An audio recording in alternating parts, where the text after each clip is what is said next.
రాష్ట్రపతి ద్రౌపది ముర్ము హైదరాబాద్ శీతాకాల విడిది ఖరారైంది. ఈ నెల 17 నుంచి 22 వరకు ఆమె బొల్లారంలోని రాష్ట్రపతి నిలయంలో విడిది చేయనున్నారు.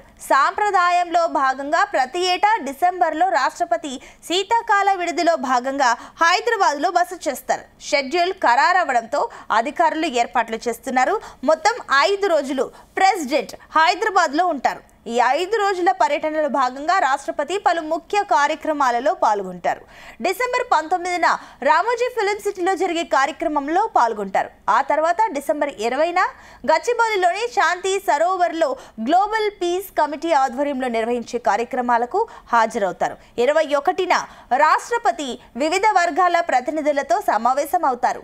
ఈ సమావేశం అనంతరం నిర్వహించే తేనీటి విందులో పాల్గొంటారు. ఇక డిసెంబర్ 22న ఉదయం రాష్ట్రపతి ముర్ము హైదరాబాద్ నుంచి తిరిగి ఢిల్లీకి బయలుదేరి వెళ్తారు.